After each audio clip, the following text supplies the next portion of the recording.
Isang pangalan pero magkaibang pirma. Yan ang nabiso sa ilang resibo ng confidential funds ni VP Sara Duterte. Nasa frontline na balitang yan si Marian Enriquez. Hindi lang Mary Grace Piatos ang kaduda-dudang pangalan sa mga ipinasang resibo kaugnay ng confidential funds ni Vice President Sara Duterte. Lumutang din ang pangalang Kokoy Villamin. Pumirma siya sa tig-isang acknowledgement receipt ng OVP at DepEd pero nabistong magkaiba ang pirma kahit pareho ang pangalan.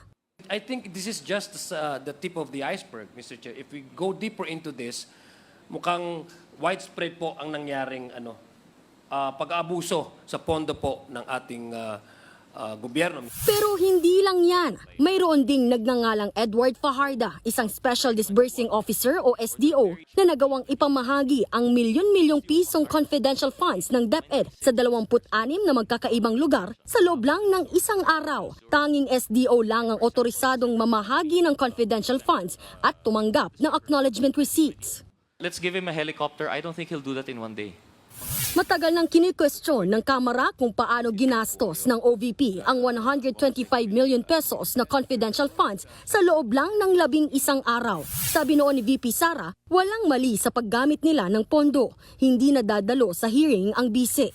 Pero kanina, dumalo ang Chief of Staff niyang si Attorney Zulaika Lopez. Yun nga lang, hindi naman niya maipaliwanag kung paanong ginastos ang confi funds. Sa huli, pinakontempt ng Kamara si Lopez.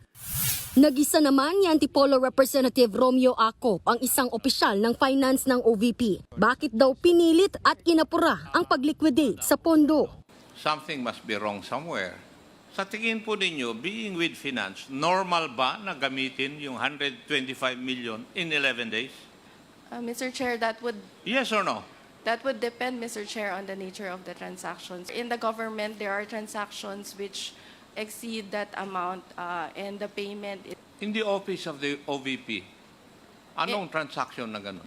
wala po kaming ganun transaction.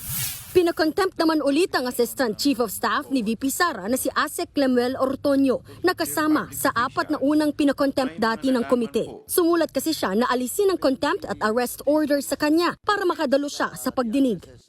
Hindi rin matukoy ng mga OVP officials kung nasaan mismo ang 4 na mga opisyal na pinakontempt ng komite. Ito'y kahit pa may travel authority o may kinalaman sa trabaho ang rason ng pagliban nila ngayong araw. Duda tuloy ng mga kongresista, tila sinasadya ang pag-iwas na dumalo dito sa pagdinig. Ipagpapatuloy ang pagdinig sa susunod na linggo. Nagbabalita mula sa Frontline, Marian Enriquez, News 5. Mga kapatid, Ed Lingaw po, maging maalam at may pakialam sa mga napapanahong balita sa ating bansa. Para sa mas malalimang pagtalakay at paghimay sa mga issue at headlines, tumutok lamang at pag-subscribe sa social media pages ng News 5.